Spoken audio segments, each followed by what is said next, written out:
El Señor esté con ustedes. Del Santo Evangelio según San Juan. En aquel tiempo, Jesús salió de Samaria y se fue a Galilea. Jesús mismo había declarado que ningún profeta se le honra en su propia patria.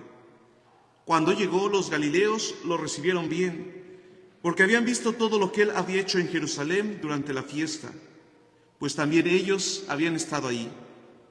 Volvió entonces a Caná de Galilea, donde había convertido el agua en vino. Había allí un funcionario real que tenía un hijo enfermo en Cafarnaúm. Al oír que Jesús había venido de Judea a Galilea, fue a verlo y le rogó que fuera a curar a su hijo, que se estaba muriendo. Jesús le dijo: si no ven ustedes signos y prodigios, no creen. Pero el funcionario del rey insistió: Señor, ven antes de que mi muchachito muera. Jesús le contestó: vete, tu hijo ya está sano. Aquel hombre creyó en la palabra de Jesús y se puso en camino. Cuando iba llegando, sus criados le salieron al encuentro para decirle que su hijo ya estaba sano. Él les preguntó a qué hora habían empezado la mejoría. Le contestaron: ayer a la 1 de la tarde se le quitó la fiebre.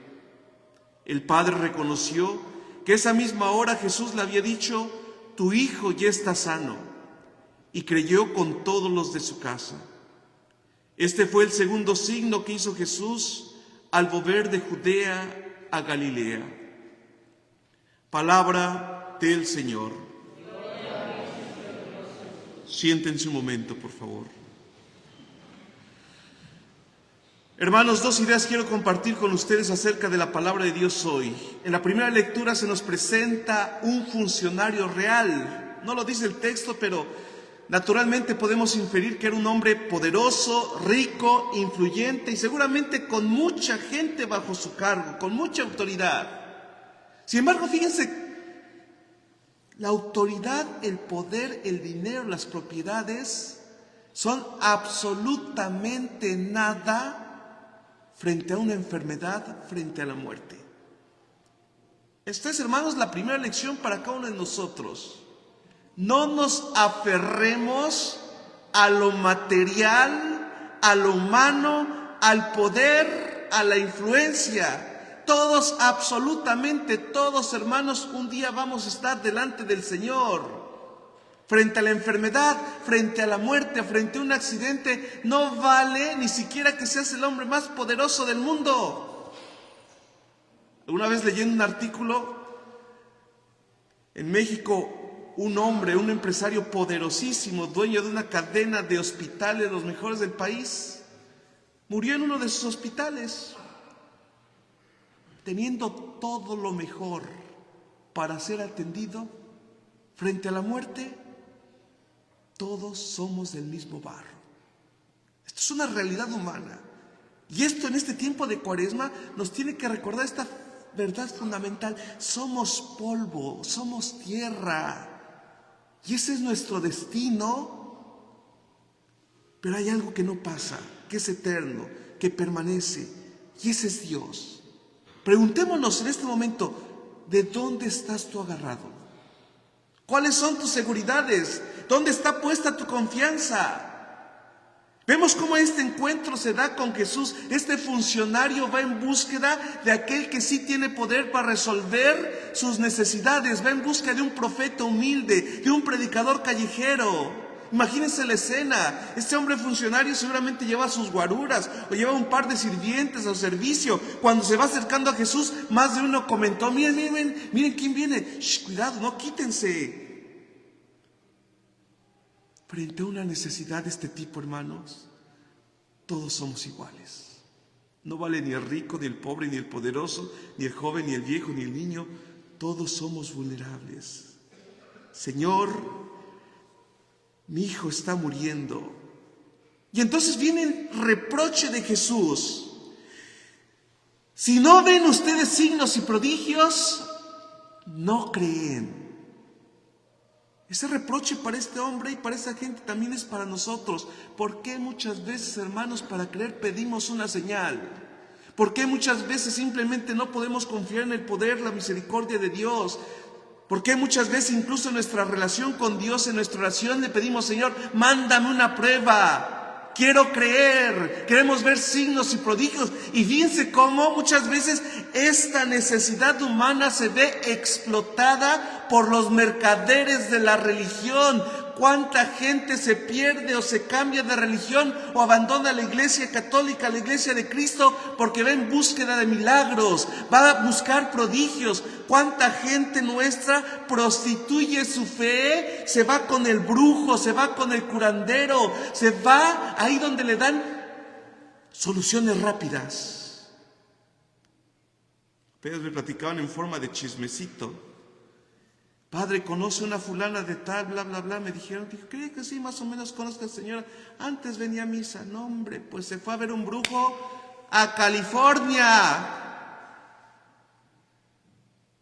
para que le hiciera no sé qué merequetengues al hijo, no sé quién está enfermo. No somos capaces de venir a misa los domingos, pero nos largamos y movemos cielo, mar y tierra ahí donde nos prometen la solución. A esos y a nosotros, hoy Jesús nos dice, incrédulos, si no ven ustedes signos y prodigios, no creen. Ojo, el que ve el prodigio, el que ve el signo, cree por el prodigio, cree por el signo. Pero nosotros estamos llamados a creer mucho más allá.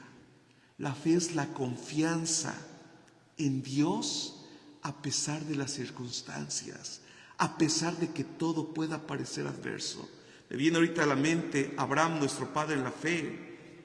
Dios le dice, yo haré de ti un padre de un gran pueblo y voy a darte una tierra extensa. Deja todo y ven a la tierra que yo te mostraré. Y Abraham tenía 85 años y la esposa era estéril. ¿Y qué hizo Abraham? ¿Dudó? No. Fue y siguió lo que el Señor le dijo. Pero fíjese aquí otro detalle. ¿Cuándo le concedió Dios eso que le prometió? 25 años después le concedió un hijo. Y a veces nosotros nos desesperamos porque pasa una semana y Dios no responde, entre comillas, no responde nuestra oración. A veces, fíjense, en la fe somos como los niños chiquitos. Hacemos berrinche. ¿Cuánta gente, por ejemplo, deja de ir a la iglesia? Es que Dios no me hace caso, es que yo siento que Dios no escucha mi oración, es que yo le pedí tanto y se me murió el perro y entonces hago berrinche con Dios y ahora para que se le quite ya no voy a la iglesia. Ay, pobrecito Diosito, no le vaya a dar la depresión de que no vas a la iglesia. No, hermanos, así no va el asunto. Y fíjense bien, entonces viene la acción de Jesús. Vete, tu hijo ya está sano. Y lo que Jesús dice se hace. Este hombre cree, regresa a su casa y le dicen, más o menos a la 1 de la tarde, que es a la hora que Jesús le dijo que su hijo era sano, se le quitó la fiebre. Cuando Dios dice, las cosas se hacen. Pero cuando Dios quiere, no cuando nosotros querramos. Porque tal parece que a veces queremos que ser el Dios de nuestro Dios, es decir, que Dios haga las cosas cuando nosotros queremos y como nosotros queremos. La primera lectura de hoy, hermanos, es bellísima. El libro del profeta Isaías, que les dice, voy a crear un cielo nuevo y una tierra nueva, ya no recordaré su pasado, lo olvidaré de corazón. Pongamos el texto en el contexto y verán qué hermoso es esto. Hasta rimó. El pueblo de Israel le fue infiel a Dios, se prostituyó.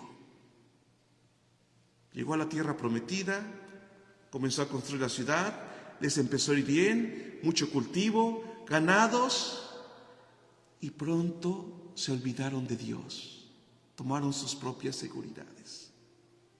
Dios les envió profetas que los exhortaban, vuelve al camino, sigue los 10 mandamientos, no te vayas con otros dioses, vive tu fe, acércate a Dios, vive conforme a la justicia. Y el pueblo se hizo de corazón sordo y en lugar de hacerle caso a los mensajeros de Dios, los mataban, los perseguían, los criticaban, los atacaban y ellos decían prácticamente, Dios, déjanos hacer nuestra vida. Fíjense cuánto se parece a la historia de cuántos migrantes hermanos nuestros. Para pasar la frontera traían a Jesucito en la boca y a la Virgen de Guadalupe. Tan pronto pasaron la frontera y se secaron, agarraron a su nuevo Dios, trabajo y dólares. Y no tienen tiempo para Dios. También para nosotros, ¿no? Creemos que estamos salvos nomás por estar aquí hoy sentados en la iglesia. ¿Cuántas veces nos hacemos nuestros propios dioses a nuestro propio criterio y seguimos una fe no conforme a la palabra de Dios, sino conforme a lo que nosotros queremos y necesitamos? ¿Qué sucedió? Dios permitió que un imperio, los asirios, llegaron, destruyeron la ciudad, quemaron el templo, pasaron a casi todos los hombres por la espada, los mataron, y a los que sobrevivieron se los llevaron como esclavos en Babilonia. Y como dice la palabra de Dios también, ahí era el llanto y la desesperación. Ahí se acordaron de Dios en su desgracia. Que no nos pase lo mismo, hermanos. Nos acordamos de Dios cuando estamos enfermos, cuando se nos muere alguien. De ahí en fuera, continúa el texto, el contexto del texto. El pueblo clama a Dios. ¿Acaso te has olvidado de nosotros? Dios se compadece de la desgracia, del sufrimiento de su pueblo.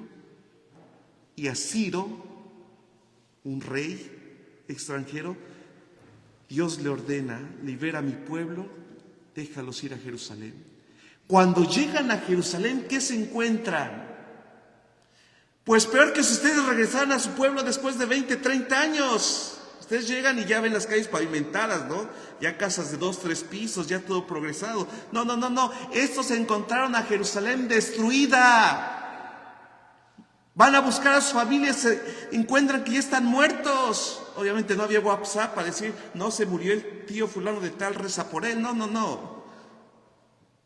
Destruido, desolado, llorando.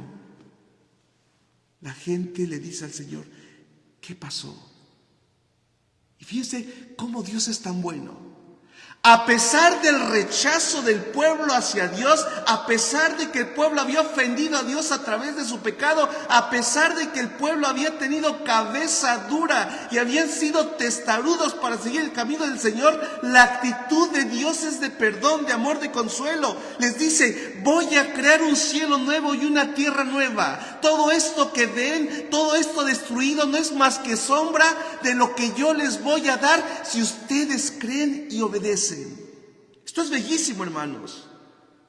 Apliquémoslo a nuestra vida. Una vida destruida por el pecado, por el alcohol, por las drogas. Un matrimonio destruido por la infidelidad. Una vida destrozada por haberte alejado de Dios. Dios no te abandona. Si tú clamas ante Dios, si tú te postras ante Dios, si tú te humillas ante Dios y reconoces tus faltas, Dios es capaz, porque tiene el poder de reconstruir y de regenerar toda vida humana.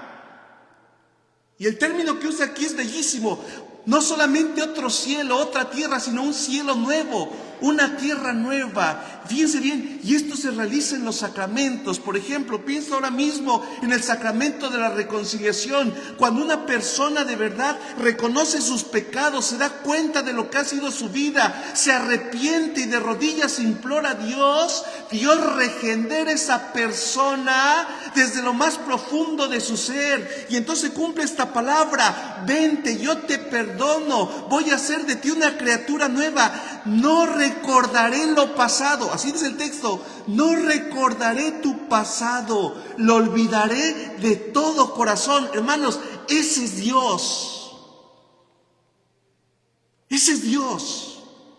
Cuando tú te acercas a Dios, Dios te perdona y lo olvida de corazón. Dios no es como nosotros. Tú puedes cometer una infidelidad y 5 o 10 años tu esposo o tu esposa te va a estar recriminando. Tú puedes equivocarte con tus hijos y 2, 20, 30 años después tus hijos te van a champar, te van a embarrar en la cara tu pasado. Pero ¿qué crees? Dios, cuando perdona, Dios olvida.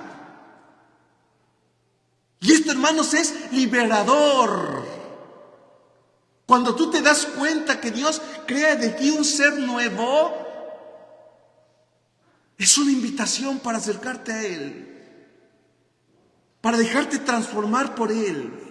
A Dios no le importa tu pasado, así seas el peor criminal, la peor persona del mundo, así haya sido lo que haya sido. Si tú estás arrepentido, si tú te acercas al Señor tu Dios e imploras su perdón, su misericordia, Él te perdona, Él te reconstituye, Él te regenera, Él te hace una criatura nueva.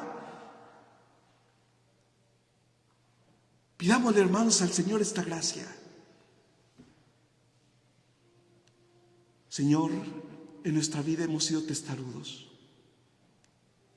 Todos, hermanos, todos, ustedes y yo, nos hemos equivocado. Pedirle al Señor esa gracia. Reconstrúyeme. Olvida mi pasado, pero olvídalo y perdóname como solo tú sabes perdonar. Y dice la palabra de Dios, continúa el libro del profeta Isaías, y entonces se llenarán ustedes de gozo y de alegría perpetua por lo que yo voy a crear en ustedes. Ya no habrá tristeza, ya no habrá llanto, porque todo lo antiguo habrá pasado. Que así sea.